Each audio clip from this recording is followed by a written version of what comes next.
Cake වලින් ජීවිතය සාර්ථක කරගත්තු ව්‍යාපාරිකාවන් ව්‍යවසායිකාවන් එක තමයි අපේ මේ කතාව.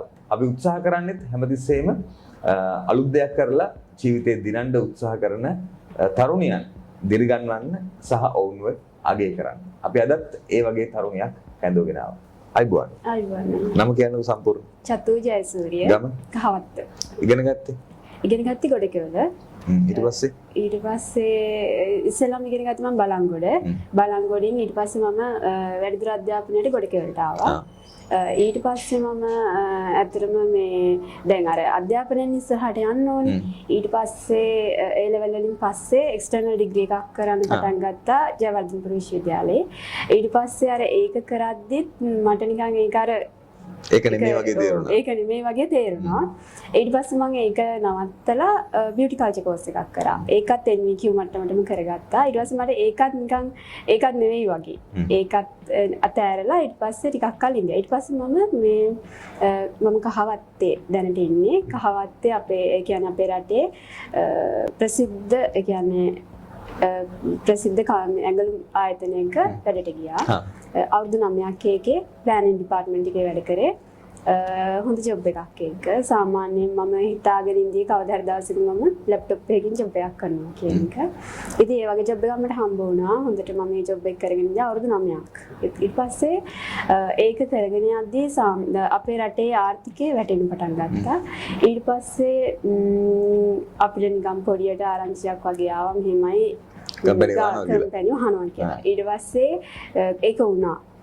ඊට පස්සේ දැන් ඒක වෙන්න ආරංචිය වගේ එනකොට මම ඒතකොට කේක් බිස්නස් එක කරනවා. කේක් හදනවා. ඊට පස්සේ කේක් හදනකොට දැන් කේක් හදනවා විතරයි නේ. ඒක එතනින් එහාට නෑ. ස්ටෙප් එකක් නැහැ පේන්න. මම ඊට පස්සේ දැන් අර කම්පැනි එක වැහෙනවා. ඊට පස්සේ මම කරන්නේ මොකද්ද කියන තැන ඉඳියා. ඊට පස්සේ මම ක්ලාස් එකකට යන්න පොඩි ක්ලාස් වලට ගියා.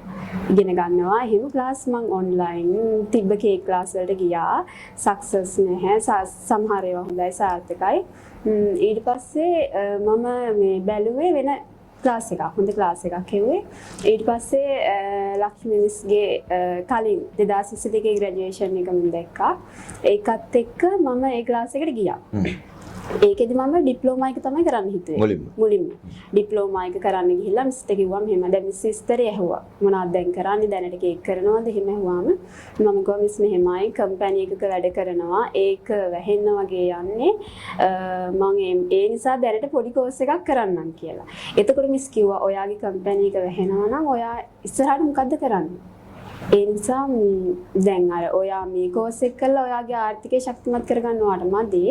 ඔයා මේකෙන් ඉස්සරහට යන්න ඕන නම් මාස්ටර් කෝස් එක කරන්න කියලා. එතනින් තමයි ඇත්තට මේ ෆීල්ඩ් එක පටන් ගත්තේ. ඔබ දන්නවද මේ කවුද කියලා? මේ මෙතන දැන් මේ කේක් ගැන කතා කරගෙන නම ගම අහගෙන සෑහෙන විස්තරයක් කිව්වනේ. මෙයා තමයි අර පහුගිය දවස්වල දැක්කත් දන්නේ නැහැ සෝෂල් මීඩියා වල දකින්න ඇති අනිවාර්යෙන් ශලනි තාරකාව හදලා වෛරල් වුණා මතකයි නේද? පෝස්ට් වගේක් වෛරල් වුණා, වීඩියෝස් වගේක් වෛරල් වුණා. ඒ හැදුවේ මේ චතුව තමයි. මේ චතු කේක් එකක් හදලා වෙච්ච දෙයක් නේ. මොකද හිතුනේ ඇත්තටම ඒක ඇත්තටම ඒක මට වෙනස්ම අත්දැකීමක්. ඒ කියන්නේ මම කවදාවත් හිතුවේ නෑ මේ වගේ දෙයක්. ඒ චරිතය තෝරගත්තේ මම ඒක මම ගොඩක් ආස කරන චරිතයක්. එක එකයි කැමති දේවල් තියෙනවා කැමති දේවල් තියෙනවා. ඇත්තටම ශාලිනිමයි තෝරගත්තේ ඔච්චර ලංකාවේ නෙවෙයි. ඒ කියන්නේ ඇත්තටම මම අර ඒ දවස්වල දැන් මිස් මාස්ටර්පීස් එක තෝරගන්න කිව්වම මම අර ගොඩක් ඒවා බැලුවා. එතකොට අර එයාගේ වෙඩින් එක තිබුණා ඒ දවස්වල. එයා අර ඒ දවස්වල ඒ ඩ්‍රෙස් එක එහෙම හරි ලස්සනට තිබුණා. මම ඒක ෆොටෝ එකක් බලන් හැදුවේ ශාලිනි. ඔව්. වෙඩින් ඩ්‍රෙස් එක ඒ ෆ්‍රොක් එක. දැන් අර ගොඩක් අය සංසන්දනය කරේ එයාගේ වෙන ඩ්‍රෙස් එක. එතකොට දැන් අර ෆ්‍රොක් එක එයා සමහර විට අර කමෙන්ට් කරපු අය ওই ෆ්‍රොක් එක ෆොටෝ එක කවදාවත් දැකලා නැතුව ඇති. දැන් අපි දැන් සෝෂල් මීඩියා වල දැන් ඔය ෆොටෝ එක වෛරල් වෙද්දී දැන් මමත් ඒ බැලුවා ඒක ගොඩක් තිබුණේ ඔබ සමහර හාස්‍යයට ලක් කරලා තිබුණා. ශාලිනිවත් හාස්‍යයට ලක් කරලා තිබුණා. ඒකට විවේචන කරලා තිබුණා. ඊට පස්සේ මුල් ටිකේ සෑහෙන විවේචන ගිහිල්ලා හැබැයි මේක ටික දවසක් ගියාට පස්සේ මම දැක්ක සෑහෙන්න ඔබට හොඳ කමෙන්ට්ස් ආවා. දැන් හොඳ කමෙන්ට්ස් එන්න තමයි දවස් දෙක තුනක් ගියානේ. මුල් දවස් ටිකේ ඔබ හදපු නිර්මාණ විවේචනයට ලක් කරද්දී හාස්‍යයට ලක් කරද්දී ඔබ මොකද හිතුවේ? ඒ කියන්නේ දැන් මම ඉස්සෙල්ලාම හිතුවේ මේක එක්කෙනෙක් දෙන්නෙක් 10 දෙනෙක් 100ක් විතර වෙන්නේ නැති කියලා. සමහර කමෙන්ට් වලට ඔව් සමහර කමෙන්ට් වල මම රිප්ලයි කරන්න ගත්තා. රිප්ලයි කරන්න ගත්තාම ඒක ඉවරයක් නැහැ. කමෙන්ට් ලක්ෂ ගානෙන් ෂෙයාර්ස් වෙලා තිබුණා මිස් දාපු පෝස්ට් එක. ෂෙයා වෙලා තිබුණා මං හිතන්නේ 8000 ගානක් වගේ එවලි මම බලපු ගාන ලොකු ගානක් ෂෙයා වෙලා තිබ්බා. ඊට පස්සේ මම හිතුවා මේකට රිප්ලයි කරන එක තේරුමක් නැහැ මේ අපේ කට්ටියගේ අදහස්. ඉතින් ඒවට අපි ඉතින් ඒක අපි පිළිගන්න ඕනේ. යාලේ අදහස් නේක. ඊට පස්සේ ඒක අර හොඳ කමෙන්ට්ස් වලට පරිවර්තනය වෙනවා මම දැක්කා. ඒක දැක්කම මොකද? අර ශලින් තාරකා එයාගේ ලස්සන කමෙන්ට් එකක් ඇවිල්ලා තිබ්බා. කමෙන්ට් දෙක තුනක්ම තිබුණා එයාගේ. ඉතින් අර ඒවත් එක්ක ගොඩාක් සතුටුයි. කොහොමත් අය කමෙන්ට් එකදී හිතට ලොකු සතුටක් දැනුණා. මොකද මගේ නිර්මාණයක් මේ වගේ ලංකාව විතරක් නෙමෙයි මම දැක්ක අර පිට රටවල අපේ අර සහෝදරවරු හදන පේජ් වල හැම පේජ් එකකම ෂෙයා වෙලා තිබුණා. දැන් මේක දැකලා මම දැක්ක සමාජ මාධ්‍යෙන්ම සෝෂල් මීඩියා වලින් ශල්නිව මෙන්ෂන් කරලා තිබුණා මේකට උත්තර දක්වන්න කියලා නේ. අපි දැක්ක Instagram එකේ එතකොට TikTok වල YouTube වල එහෙම මේ වීඩියෝස් වලට ඊට පස්සේ මම දැක්ක Instagram එකෙත් තිබුණා TikTok එකකටත් තිබුණා සහ YouTube එකකට. ශලනේ විශේෂයෙන්ම ඔබව මෙන්ෂන් කරලා කමෙන්ට් එකක් දාලා තිබුණා. ඒක හැදීම සම්බන්ධයෙන් මම හිතන්නේ අර සියලු විවේචන වලට හොඳ උත්තරයක් දෙමින් නැහැ. ඉතාමත්ම හොඳ එකක් කළා තිබුණා. ඒක දැක්කම ඔබට මොකද හිතුනේ? ඇත්තටම ඒ කියන්නේ දැන් ওই නිර්මාණය හදන්න පටන් ගත්තාම අර ඉස්සෙල්ලාම ඇත්තටම ඕක ඩමි එකක් නේ. ඕක කරන්න පටන් ගත්තාම ටික ටික කරන්න පටන් ගත්තාම ඇත්තටම ඒකට අර ඇත්තටම පවුලේ කෙනෙක් වගේ. අර දැන් මම හදලා ඒක ඉවර වෙනකොට අර ගෙදර කෙනෙක් වගේ ඒක. ඉතින් ඊට පස්සේ දැන් අර ඒකට තිබ්බ ඇත්තටම ආදරයක් තිබුණා. ඒ කියන්නේ ඒක මගේ නිර්මාණයක්. මේ කියන්නේ මගේ දක්ෂතාවයනේ කියන තැන මම ඉන්දියා. ඊට පස්සේ ඒක BMICH එකේ තිබුණා එදා ඒ වුණ සතුටට වැඩිය ඇත්තටම මට ලොකු සතුටක් දැනුණා කමෙන්ට් වලින්. ඒක වයිරල් වුණාට පස්සේ. ඔව්. ඇත්තටම මට ලොකු සතුටක් දැනුණා. එදා ඒ සතුට මට මම දන්නේ මම මෙහෙම සතුටක් ළඟදී එහෙම මම එහෙම සතුටක් නෑ. ඒ කමෙන්ට් එක තියෙනවද ඔබ කපලා රාම් කරලා තියෙනවද? දැන් හරි අපි එමුකෝ දැන් ශලින්තාරක හදලා වයිරල් වෙලා සමාජයේ ලෝකේ දන්න චරිතයක් උන්නේ හැබැයි ඔබ කහවත්තේ පුංචි තැනකින් පටන් ගත්තේ. දැන් මුලින්ම දැන් ඔබ අපි දන්නවා ඔබ දැන් ජනප්‍රිය ඇඟලුම් ආයතනයක සේවය කරනවා. ඉහළ මේ තත්වයක් එක්ක සමාජ තත්වයක් තියෙනවා. ජොබ් එකත් ඉතාමත්ම ලේසියෙන් කරන්න පුළුවන්. ඔබ හිතන විදිහට ලැප්ටොප් එකකින් වැඩ කරන්න පුළුවන්. ඔක්කොම හම්බෙලා තියෙද්දි ඇයි ඔබ කේක් හදන්න හිතුවේ? ඇත්තටම ඒකත් ඇත්තටම මේ මගේ බර්ත්ඩේ එක දවසේ මම කේක් එකක් ඕඩර් කරා. ඊට පස්සේ මම කියන්නේ ඔෆිස් එකේ යට දෙන්න ඕඩර් කරේ කප් කේක් වගේ. ඊට පස්සේ ඒක ඇත්තටම ගොඩක් රසයි. මට ඒ කියන්නේ මේ ලොකු ඉතිහාසයක් නෑ ඇත්තටම. මම මගේ මහන්සියෙන් මගේ 2019 මගේ බර්ත්ඩේ එකට ගත්ත කේක් ඒක කාලා ඒ රස දැනලා තමයි මම ඇත්තටම මේක මේ කේක් මේ තරම් කියන්නේ මේක මෙච්චරම රසවත්ද කියලා මම ඒක මට හරි ආසයි තුනා. ඊට පස්සේ මම ඒත් එක තමයි මම මේ කේක් ගැන ඉගෙන ගන්න පටන් ගත්තේ. ඇත්තටම YouTube එකෙන් බලලා එහෙම හැදුවේ නෑ කවදාවත්. මම ගුරුවරයෙක් ගාවට ගියා. මට ගුරුවරයෙක් ඉස්සෙල්ලම් මගේ ගුරුවරයෙක් ඉන්දියා. ඊට පස්සේ මම මිස් ගාවට ආවේ. මම ඒක අර දැන් සමහර ගොඩාක් අය කරන්නේ අවුරුද්ද දෙකක් කේක් හදනවා. එතනින් එහාට යා ක්ලාස් කරනවා. ක්වොලිෆිකේෂන් මොනවාද ඉගෙන ගත්ත එහෙම මොකුත් නැහැනේ. මට ඇත්තටම ඕනේ උනේ ඉගෙනගෙන දෙයක් කරන්න. මම එතනින් මගේ කේක් බිස්නස් එක මම ඇකඩමි එකක් බවට හදාගත්තා. දැන් කොච්චර කල්ද ඉස්සෙල්ලාම පළවෙනි කේක් එක හැදුවේ? දවස මතකද කොච්චර කාලයකට කලින්ද? ඒක 2020 දෙසැම්බර් 25 මේ යාළුවගේ හස්බන්ඩ්ගේ බර්ත්ඩේ එක තියලා එදා තමයි බර්ත්ඩේ කේක්. 2020 කියන්නේ ඇත්තටම අවුරුදු 3කට විතර ආසන්න කාලයක් ඔබ මුලින්ම කේක් එක හදන්න පටන් අරන් ඒ පළවෙනි කේක් එක හැදුවාට පස්සේ තේරුණාද ඔබට ගමනක් යන්න පුළුවන් කේක් වලින්? ඇත්තටම පුළුවන්. ඒ කියන්නේ ඒක මම කේක් එක හැදුවා. ඒ ගත්ත කෙනා දන්න පළවෙනි කේක් එක කියලා. මම කියපු ගානට වැඩි ගානක් යාමට දීලා ගියා. මම එයාට ඒ ගාන දෙනවා නෑ නෑ ඔයා ගන්න කියලා මම අහපුවා. ඒ වගේ මට ලොකු ගානක් එදා හම්බ වුණා. ඊට පස්සේ මම ජොබ් එක කරන ගමන් කේක් හැදුවා. එතකොට මම සැලරි එක වගේ සැලරි එකක් පාර්ට් ටයිම් මම ගත්තා. කම්පැනි එකේ ගොඩක් ඒකට බය හිතුන්නේ නෑ ඒතර මේ පැත්තේ.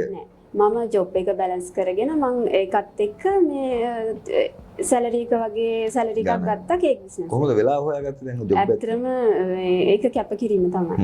ඇත්තටම කැපකිරීම තමයි ගොඩක්ම නිදිමත තමයි තියෙන්නේ. කැපකිරීම කැප කරා. නින්ද කැප කළා. අනිවාර්යෙන්ම ඒක අර ඒ කාලේ විතරයි තියෙන්නේ. මුල කාලේ ගොඩාක් කැප කරලා ගොඩක් දේවල් ඉගෙනගෙන ඊට පස්සේ දැන් වෙනකොට ඉතින් සාමාන්‍ය මට්ටමක ඉන්නවා බිස්නස් එක ටිකක් නවත්තලා ඇකඩමි එකේ දිනුවට තමයි වැඩ කරන්නේ. ඒ කියන්නේ දැන් අපි දැකලා තියෙනවා ලංකාවේ කේක් ක්ලාසස් ඕන තරම් තියෙනවානේ. දැන් රත්නපුරෙත් තියෙනවා. කොළඹ ඇවිල්ලා ඔයාලට ඉගෙන ගන්න පුළුවන්. ඔය අතරතුරේදී මේ Lakshmi Kumara international sugar student ඇකඩමි එක තෝරගත්ත මොකද හේතුවක් තිබුණද කවුරුහරි කිව්වද කොහොමද ඒක? ඇත්තටම මම අර 2022 ග්‍රැජුවේෂන් එක දැක්කා. ඊට අමතරව මිස්ගේ ටීවී ප්‍රෝග්‍රෑම් එකක් දැක්කම සකුරා මල හැදුවේ. මට ඒකට ගොඩක් ආසයි තියෙනවා. මම අර ග්‍රැජුවේෂන් එකේදී මට අර ඒ දැක්කලා යන්න ආසාව තිබ්බා. ජොබ් එක නිසා මට යන්න බයයි. මොකද සතිය දවසක මේ රත්නපුර තියෙන අඟහරුවාදා මේ රත්නපුර බටු ගෙදර තියෙන ක්ලාස් එක අඟහරුවාදා මම වැඩනේ ඔෆිස් යන්න ඕන නිසා මට ක්ලාස් එකට යන්න ඕනි යන්න විදිහක් නෑ. හැබැයි කම්පැනි එක වැහෙනවා කියලා ආරංචි වුණාම මම මාසයක් කම්පැනි එක වැහෙන්න මාසයක් තියලා මම ක්ලාස් එකට ගියා. ඊට පස්සේ මම මිස්ටර් විස්තරේ කිව්වහම මිස් කිව්වා මේ මෙහෙමයි ඔයා දැන් ජොබ් එක නැති වෙන්න ආසන්නයි. ඔයා මේ මට එන්නකෝ මාතර ක්ලාස් එකට. මාතර ක්ලාස් එකට එන්නකෝ ඇඹිලි පිටියේ ගිහින් මට ළඟයි මාතර ක්ලාස් එකට එන්නකෝ මෙහෙම බත්තර මුල්ලට එන්න කිව්වා. ඇත්තටම මම අර මට නිවාඩුවක් තිබ්බ හැම වෙලේම රත්නපුර ක්ලාස් එකේ අයත් දන්නවා මම ගොඩාක් ඒකට මහන්සි වුණා. එයාලට වැඩිය මම කොච්චර හැමදාම වගේ බත්තර මුල්ල ආවා. මම ඒ කියන්නේ මම ඒ සිලබස් එක කවර් කරගත්තා ඉක්මනටම. විසුත් දන්නවා. ඊට පස්සේ මම NVQ එක්සෑම් එක කරා අපේ ග්‍රැජුවේෂන් එකට කලින්. ඒකත් පාස් වුණා level 4 වලට. ඒ වගේ මම ක්වොලිෆිකේෂන් ටික හදාගත්තා. දැන් වෘත්තිමය වශයෙන් කේක් සම්බන්ධයෙන් ඉහළ තැනක ඉන්නවා. ඉන්නවා අනිවාර්යෙන්ම. ඒ කියන්නේ උන් තරකට බය නැතුව ගිහිල්ලා කතා කරන්න පුළුවන්. මිස්ගෙන් ඉගෙන ගත්තා කියන්නේ බය වෙන්න දෙයක්වත් නැහැ. හරි. එතකොට දැන් ඔබ අවුරුදු එකහමාරක් වගේ කාලයක් දැන් මේ ගත වෙලා තියෙන ඔබ කේක් හදන්න උගන්නන්න පටන් ඔබ ඇකඩමි එකක් දක්වා ඒක අරගෙන ආවේ කොහොමද මේ වගේ කෙටි කාලයක් ඇතුළත? ඇත්තටම දැන් අර කේක් බිස්නස් එකෙන් මම ක්ලාස් එකට ආවේ. ඊට පස්සේ මම මිස් එක කතා කළා. දැන් මිස් ආපු දවසේම කිව්වේ ඔයාට ඕක කරලා මදි ජොබ් එක නැති වුනහම ඔයාගේ ආර්ථිකය හදා ගන්න ඕනි. දැන් අපි අර සැලරි එකක් අරගෙන ආර්ථිකයකට හුරු වෙලා ඉන්නේ. ඒ නිසා මිස් කිව්වේ දැන් ඔයා ඇකඩමි එකක් හරි ක්ලාසස් කරන්න පටන් ගන්නවා නම් ඔයා සිලබස් එක කවර් කරගන්න. බාගෙට කරන්න බැහැ මේක. ඔයාට අවුරුදු එකමාරක් කාලය තිබ්බට ඔයාට මාත්‍ර ක්ලාස් එකට එන්න පුළුවන් බත්තර මුල ක්ලාස් එකට එනකොට ඒ දෙකට ඇවිල්ලා සිලබස් එක කවර් කරගන්න. ඔයාලට දෙයක් කරගන්න පුළුවන් කියලා දැන් මිස් අර මගේ කේක් බලලා ඒ වගේ හිම් බලලා මිස් මට ඒ තීරණය දුන්නා ඇවිල්ලා කරගන්න කියලා. ඉතින් ඒකත් එක්ක මම මගේ ගමන ඉක්මන් කරගත්තා. ඇත්තටම සමහර අය කියනවා අපි අවුරුදු 10ක් කේක් හදනවා අර FB එකේ හැම කමෙන්ට් එහෙම යනවා අපි අවුරුදු 10ක් කේක් හදනවා අපි තාම ක්ලාස් පටන් ගත්තේ නැහැ ඒ වුණාට අවුරුද්දක් දෙකක් ඇවිල්ලා මෙහෙම කරනවා අපිට ගුරුවරයෙක් ඉන්නවා බය නැහැ. ඇත්තටම අපි හරි දේ ඉගෙනගෙන තියෙනවා ඒ නිසා අපිට ඕනි තරම් ඉක්මනට අපේ ගමන යන්න පුළුවන්. ඒක අවුරුද්දද ඒක අදාළ නැහැ ඒක. ඒ කියන්නේ ඉගෙනගෙන තියෙන්නේ ඒ නිසා බය නැහැ. දැන් ඔබ විවාහකයිද? විවාහකයි. ඔබට කොහොමද ස්වාමියාගෙන් ලැබිච්ච සහාය මේ වැඩේ? ඇත්තටම එයාගේ මම විවාහ වුණාට පස්සේ තමයි කේක් බිස්නස් පටන් ගත්තේ. අනිවාර්යයෙන්. ඒ කියන්නේ කලින් මට අවන්න එකක් තිබුණේ නැහැ මුකුත් නැහැ. ඒ කියන්නේ මම අපේ ගෙදර පවුලේ කවුරුවත් කේක් හදලත් නැහැ. දන්නේ නැහැ. කේක් ඉතිහාසයක්. ඔව් මුලින්ම හස්බන්ඩ් ගාවට යන්න කලින් මම මේක අහන්නම්ද ගෙදරින් කැමති වුණාද දැන් ඔබ දැවැන්ත ඇඟලුම් කර්මාන්ත දාලා වැඩ කරන ගමන් මේ බිස්නස් එකකට පාර්ට් ටයිම් කරන්න මේ කේක් හදනවා කියන කැමති නේද? ඒ කියන්නේ මේ අර මම එක එක රූපලාවන්‍ය මැහුම් හැම දෙයකටම මම සල්ලි වේදම් කරා. දැන් එයාලා කිව්වේ කමන්නේ ඔකත් වේදම් කරලා ඉන්නකෝ. එහෙම තමයි කිව්වේ මට. ඇත්තටම එහෙම තමයි කිව්වේ. ගෙදරින් ගොඩාක් ඇත්තටම මගේ පවුලේ අය, හස්බන්ඩ් පවුලේ අය එහෙම මට නැති අවස්ථා තිබුණා. ඒ වැඩි ඒගොල්ලෝ උදව් කරා. හරිද අපි හස්බන්ඩ්ගෙන් හම්බෙච්ච කිව්වොත් ඇත්තටම මේ දැන් අර ඇමරිකාට පස්සේ තමයි ඔය කේක් ගැන ආවේ අයිඩියා එක. අර බර්ත්ඩේ එකට ඕඩර් කරලා ගෙන්න ගත්තේ ඒත් මෙරි කරපු අවුරුද්දෙම 2019. ඉතින් ඊට පස්සේ දැන් ක්ලාස් එකක් මම කිව්වා කේක් රසයි යන්නේ මට ආසයි. එහෙම එකක් මම කිව්වා හැමදෙස්සෙම. ඊට පස්සේ ක්ලාස් එකක ඇඩ් එකක් තිබුණා. මම ඒ ක්ලාස් එකට යන්න ඇහුවාම කමන්නේ ඔකටත් ගිහලා වියදම් කරන්නකෝ කමන්නේ උට වැඩි වියදම් කරන්න කියලා එහෙම එකක් කිව්වා. ඊට පස්සේ දැන් ඒ ක්ලාස් එකට ගිහලා බැලුවා. ඊට පස්සේ මට ඒක ආස හිතුණා. ඊට පස්සේ මම ඒක දිගින් දිගටම ඉගෙන ගත්තා. ඒ ක්ලාස් එකට ගිහිල්ලා මම හිතන්නේ මාස 3යි කෝස් එක. මාස 3 ඉවරෙද්දි මම මිස් ගාවට ආවා. දැන් ඔබේ දැන් මේ ගත වෙච්ච අවුරුදු එකමාර විවාහ ජීවිතේ ඔබේ ජීවිතේ මේ කේක් බිස්නස් එක සාර්ථක කරගන්න. නැත්නම් මේ ඔබේ හීනයනේ මේක දැන් හීනේ සාර්ථක කරගන්න ඔබ කරපු කැපකිරීම වල එකක් දෙකක් හරි ඔබට මතක හිටින දෙයක් තියෙනවා. ඇත්තටම දැන් අර විවාහ වෙලා පෞල් ජීවිතය ගත කරන කාලෙනේ. ඉතින් ඒත් එක්කම සමහර දේවල් මට දැන් කරගන්න ඕන දේවල් පොඩ්ඩක් කල් දාන්න ඕන. ඒ වගේ සමහර ලොකු කැපකිරීම් මට කරන්න ඕන. ඉතින් මේ දේවල් මම හිතනවා සාර්ථකව කරගන්න පුළුවන් දවසක දැන් අපි හරියට අපි ස්ථාවර වුණොත්. ඒ නිසා මම හිතනවා ඒක හස්බන්ඩ් එක්ක කතා කරලා එයාගේ ඒ කියන්නේ එයා කැමැත්ත මත ගොඩක් දේවල් කැප කරා ඇත්තට. විවාහ ජීවිතය ඇතුලේ ඔබ කරන් තියෙන ඒ කැපකිරීම කරලා අද දැන් ඔබ ඉන්න තැන ඔබ එතකොට දැන් කේක් හදන්නේ නැද්ද දැන් මේ විදිහේ කේක් හදන්නේ නැද්ද කියන්නේ ඇත්තටම මට වෙලාවක් නැති එක තමයි ප්‍රශ්නේ. මොකද ක්ලාස් තියෙන දවස් 4ක් තාමත් මම බත්තර මුල්ලේ ෆ්‍රී වුණ ගමන් බත්තර මුල්ලට එනවා. ඒ නිසා මේ ක්ලාස් දවස් 4යි ඉතුරු දවස් 3 තමයි බැලන්ස් කරගන්නේ. ඉතින් මේ අර සමහර කස්ටමර්ලා ඉන්නවා කේක් එක අනිවාර්යෙන්ම හදලා දෙන්න කියන අය. තාමත් ඕනේ කියන අය ඒ වගේ අයට හදලා දෙනවා. ඒ අරින්න ඕඩර්ස් ගන්නවා අඩුයි. කෙනෙක් ඔබත් එක්ක වැඩ කරන තව කවුරු ඉන්නවද ක්ලාස් වල නැත්නම් ඔබ විතරද උගන්වන්නේ තනියම? මම තනියම උගන්වන්නේ. මට අර ඒ දේවල් වලට උදව් කරන්නේ හස්බන්ඩ්. තනියම බෑ ඇත්තටම. දැන් අර කවුරු හරි කෙනෙක් ඉන්න ඕනේ අපේ පිටිපස්සේ. තනියම කරගන්න අමාරුයි මේ දේවල්. ක්ලාස් එකක් කරනවා කියන්නේ තැනින් තැනට යන්න ඕනේ. බඩ ගොඩක් දේවල් ගන්න ඕනේ. මෙහෙ එන්න ඕනේ. මේ වගේ වෙලාවට කාගේ හරි සහායක් තියෙන්න ඕනේ. ඉතින් හස්බන්ඩ් තමයි හැමදේටම උදව් කරන්නේ. දැන් කේක් කියන්නේ ඇත්තටම දැන් බිස්නස් එකක් නේ. ඒකට දැන් අපි දන්නවා දැන් ඒ ලෙවල් ඉවරලා තියෙනවා. ඒ ළමයිටත් ඒ ළමයි ජොබ් හොයනවා සහ පාරක් වෙනවා. ඔබ විශ්වාස කරනත් සහ ඔබට කියන්න පුළුවන් ද වගකීමෙන් කේක් කලාව ඇතුලේ ගෑන් ළමයෙකුට ගමනක් යන්න පුළුවන්ද? මොකක්ද ඔබේ අත්දැකීමත් එක්ක අලුතෙන් එන්නේ කියලා? අත්දැකීම කියන්නේ අයියේ ඉස්සර අපි බර්ත්ඩේ එකක් සෙලිබ්‍රේට් කරනවා අඩුයි. දැන් මම වුණත් මගේ කලින් කේක් එකක් අපලා අපි බර්ත්ඩේ එහෙම සෙලිබ්‍රේට් කරලා තිබ්බනම් ওই කේක් කියන එක මට කලින් එන්න තිබුණා. හැබැයි අර දැන් එහෙම නෑ. හැම ෆැමිලි එකකම බර්ත්ඩේ සෙලිබ්‍රේට් කරනවා, ගිෆ්ට් දෙනවා, කේක් ඒ වගේ ගොඩක් දේවල් තියෙනවා. එතකොට අර බිස්නස් එක අඩු නෑ. ආර්ථිකය කොච්චර කඩා වැටුණත් ඒකේ ප්‍රයිස් එක දැන් අප්කෝ ප්‍රයිස් එක කොච්චර කිව්වත් ගන්නයි ගන්නවා. ඒ නිසා දැන් අර සමහර කෙනෙක්ට හිතෙන්න පුළුවන් සමහර අය මටත් කියලා දෙනවා හැමතැනම ක්ලාස් තියෙනවා හැමෝම කේක් හදනවා. දැන් ක්ලාස් එකකට අයියේ දැන් මම ගිය ක්ලාස් එක මම මුලින්ම ගිය ක්ලාස් එක ගැන කිව්වොත් ඒ ක්ලාස් එකේ ළමයි 20 ගාණක් ඉන්දියා සාර්ථකුනේ මම විතරයි. ඒ කියන්නේ ඊගා බැච් එකේ අය ඊට පස්සේ දැන් මම හොඳටම දන්න දෙයි. දැන් ක්ලාස් එකක ළමයි 20ක් ආවොත් ඒ 20 මේ හැකියාව ගන්න අමාරුයි. මොකද කැපකිරීම හැමෝම ගාව නැහැ. ඒ ආසාව හැමෝම ගාව නැහැනේ. ඒ නිසා අර ඉගෙන ගන්නවා තමයි හැමෝම. දැන් ඒ කේක් කියන නම හැමතැනම පැතිරිලා තමයි. ඒක අර හරියට කරන අය නැහැ. හරියට කරොත් අපිට බය වෙන දෙයක් නැහැ. ඇත්තටම බය වෙන්න දෙයක් නැහැ. කාන්තාවක් විදියට මම හිතනවා අර ලේසිම දේ කාගෙන්වත් කතාවක් අහගන්නව නැතුව හරියට වැඩේ කරගන්නවා නම් මේක කරගන්න පුළුවන්. ඔබ දැන් මම දැන් ලංකාව විතර නෙවෙයි ලෝකෙම ජනප්‍රිය ඇඟලුම් සන්නාමයක් අරට වැඩ කරපු කෙනෙක්. ඉහළ ටුපක් ලැබුවා ඒක ඉතාමත් ඉහළ තැනක හිටියා. දැන් ඔබ අද කේක් හදලා තියෙනවා.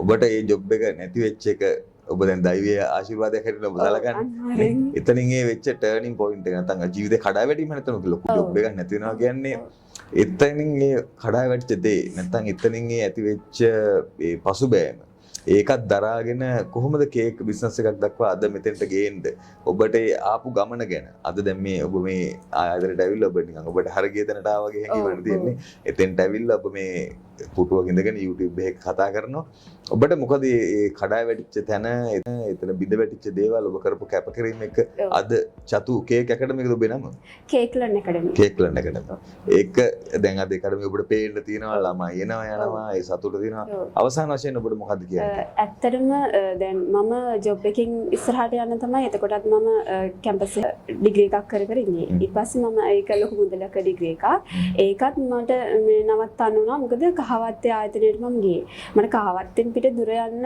ගිහිල්ලා නැවතිලා ජොබ් කරන්න විදිහක් නෑ මැරි කරලා නිසා ඒ නිසා දැන් අර ජොබ් එක එතනින් නවතිනවා කියන එක මම දන්නවා මොකද කහවත්ත කියන කහවත්ත රත්නපුර ඔයාවට ලොකු කම්පැනි නෑ ඒ නිසා අපිට තිබ්බ එකම කම්පැනි එක ඉතින් මම දන්නවා ඒක නෑ කියන්නේ මට වෙන දෙයක් හොයාගන්න ඕනේ ගෙදර ඉඳන් කරන්න ඒ නිසා දැන් අර එතන ගත්ත වැටුප ඒ සාමාන්‍ය දෙයක් මම ගත්තානේ ඒකත් එක්ක මට ඒ වැටුපක් වගේ දෙයක් ඕනේ ඉස්සරහට එතකොට අර මම දැන් ඒ ගත්ත වැටුපට වැඩිය ඇත්තටම ලොකු ආදායමක් අද ලබනවා වුණා. දැන් අර එතන හිටිය මැනේජර් උනත් මම FB එකේ පෝස්ට් එකක් දැම්මත් එයා ගොඩක් ආඩම්බර වෙනවා මං ගැන. දැන් අපේ කම්පැනි එකේ ගෲප් එකෙත් එයා දාන්නේ මේ අර කම්පැනි එක වැහෙනකොටත් මට චතු ගැන බය නැහැ. අනිත් අය ගැන තමයි පොඩි ඩවුට් එකක් තියෙන කියන එක තමයි මැනේජර් කිව්වේ. එතකොටත් මම මගේ තැන හදාගෙන ඉවරයි. ඒ නිසා අර එහෙම මට කම්පැනි එක ඇත්තට මෙතන ලොකු ශක්තියක් වුණා මගේ ජීවිතේට. ඒක නැති වුණා කියලා දැන් අදටත් මම ටවුන් එකට ගියොත් එහෙම තාමත් ජොබ් හොයනා ඉන්නවා. ගිය අවුරුද්දේ මැයිවල වගේ කම්පැනි එක වැහුනේ තාමත් ජොබ් හොයනා ඉන්නවා. හැබැයි මම එතන නැවතුන්නේ නැහැනේ මට මන් දෙයක් හදාගත්තා. ඒ නිසා එතකොට මම කේක් හදනවා කියනකොට hina වෙච්ච අයත් ඉන්දියා. ඕක කරලා මොනා කරන්නද ජොබ් එකක් ඕනි කියන තැන කට්ටිය ඉන්දියා. ඉතින් එයාලා තාම ජොබ් හොයනවා. මම අද ලොකු ආදායමක් ලබනවා. ඔබ දැන් අපි මේ Lakshmi Kumara international sugar studio and academy YouTube channel එකේ නෙමෙයි ඉන්නේ. එතකොට මේ පුටුව නැත්තම් මේ අපි වැඩසටහන් වෙන්න කරන්නේත් කේක් වලින් විතරක් නෙමෙයි බිස්නස් කරලා දිනු වෙච්ච කාන්තාවන් වෙනුවෙන්. එතකොට ඔබ ඉගෙන ගත්තේ මෙතනින්. ඔබගේ ජීවිතේ ටර්නින් පොයින්ට් එකක් වෙන. දැන් හැරෝම් ලක්ෂයක් වෙන මේ කෝස් එක කොහොමද බලපෑවේ? ඇත්තටම දැන් අර මම කේක් හැදුවා. නමුත් මට හිතුණා අර මේ නිකන් ඒක මංගාව මැනේජ්මන්ට් එකක් නැහැ වගේ. හදනවා තමයි. හැබැයි අර ඉස්සරහට මොනවද කරන්නේ කියන එක නැහැනේ. මම ක්ලාස් එකට ආපු පළවෙනි දවසේම දැක්කහම මට ඒක අර ඇත්තම කතාව ඒක සම්පූර්ණයෙන්ම වෙනස් වුණා. මිස් එක දැන් අයියා උනත් කතා කරන වචන බලන්නකෝ. ඒ වචන වලින් මම හිතනවා මගේ ජීවිතේ එදාම වෙනස් වුණා කියලා. මට කිව්වේ ඔයාගේ කම්පැනි එක වැහෙනවා නම් ඉස්සරහට ඔයා මොනවද කරන්නේ? ඔයා මේ කෝස් එක කළා හරියන්නේ නැහැ. ඔයා මේ ඩිප්ලෝමා එක කළා හරියන්නේ නැහැ. මාස්ටර් එක කළා ඔයා ඔයාගේ ජීවිතය හදාගන්න කියන එක. ඉතින් ඒ වගේ මම හිතනවා මගේ ජීවිතේ ටර්නින් පොයින්ට් එක Lakshmi Kumara international sugar studio කියලා. ඒක ඇත්තටම අර මම වගේම ගෙදර අයත් පිළිගන්නවා. දැන් ගෙදරයි සතුටින්. දැන් ගෙදරයි විශ්වාස කරනවාද ඔබ දැන් මේ කරපු වැඩේ හරි කියලා. සතුටින් ඉන්නේ. හස්බන්ඩ් සතුටින් ඔක්කොම සතුටින්. එහෙනම් ඔබේ සියලු කටයුතු සාර්ථක වෙන්න කියලා ප්‍රාර්ථනා කරනවා සහ ඔබ ඉගෙන ගන්න දරුවන්ටත් තව හොඳ දේවල් කරන්න රටට දායාද ලබා දෙන්න කියලා ප්‍රාර්ථනා කරනවා සහ අපි කේක් බිස්නස් එක පටන් ගමු ආයේ. ලැබෙත් දවසක. කේක් බිස්නස් එක කියන්නේ ඇත්තටම ඇකඩමි එකේ වැඩත් එක්ක මට අමාරුයි. බිස්නස් එක කියන්නේ මගේ ළඟම කස්ටමර්ස්ලාට මම හදලා දෙනවා. දැන් අදත් ආවේ ඒ වගේ ඕඩර් එකක් කරලා රෑ එකමාරනිකන් කේක් හදලා උදේ 4ට නැගිටලා තමයි මෙහෙට ආවේ. දැන් අර එන්න උනත් අර අවසරය තියෙනවා. මොකද මේ ලක්ෂ්මී කුමාර සුගර් ස්ටුඩියෝ එකට යන්නේ කිව්වහම කිසි ප්‍රශ්නයක් නැහැ. දැන් අර මම වගේම ගෙදර අයත් මිස්ටර් ගෞරව කරනවා. අර ඒ වගේ කියන්නේ දන්නවනේ. මිස් මෙහෙම කිව්වේ කිව්වහම දන්නවා. දැන් අදත් මගේ ක්ලාස් එකක් තියෙනවා. ඒ ළමයි දන්නවා. සඳුදා හවත ක්ලාස් එක තියෙන්නේ. මිස් කතා කළා චතු සඳට වැඩක්ද කියලා හුවාම නෑ මිස් කියලා කිව්වේ. වැඩක් තියෙනවා එහෙම කියන්න බෑ මිස්ටර්. මම නම් දැන් මිස් කතා කළා චතු ඔයා සඳට වැඩක්ද කියලා ඇහුවේ සතියකට විතර කලින්. එතකොට මම කිව්වේ නෑ මිස් කියලා. ඒ වුණාට අර FB එකෙත් දන්නවා සඳුදා මගේ ක්ලාස් එක හවත්තේ තියෙන්නේ. දැන් මම යාලට පණිවිඩය ඒ කියන්නේ මම මැසේජ් එකක් දැම්මා. මෙහෙමයි මට කොළඹ යන්න වෙලා තියෙනවා. අපි ක්ලාස් එකක් ගහරුවාදට කරමු කියලා. ඒ වගේ අර මිස්ටර් තියෙන අර ගෞරවය ඒත් එක්ක නෑ බෑ කියන්න බෑ ඉතින්. මොනවා හරි කිව්වොත් ඉතින් ටක් ගාලා එන්න ඒ වගේ පුළුවන්. හරි. එහෙනම් ඔබේ සියලු කටයුතු සාර්ථක වෙන්න කියලා ප්‍රාර්ථනා කරනවා. තවත් දහස් ගණනකට මේ කේක් කලා උගන්වලා සහ ඔබ වගේ මෙහෙම පෞරුෂයක් ඇතුව ඉඳගෙන කතා කරන්න පුළුවන් තරුණියන් දකින්නේ ඔබගේ බලාපොරොත්තුනේ ඔබේ ගුරුතුමියගේ බලාපොරොත්තු ඒක ඔබේ බලාපොරොත්තුවත් ඒක. ඉතින් එහෙනම් ඔබේ සියලු බලාපොරොත්තු වෙන්න කියලා ප්‍රාර්ථනා කරනවා. බොහොම ස්තුතියි ජාතිව අපි ආවට.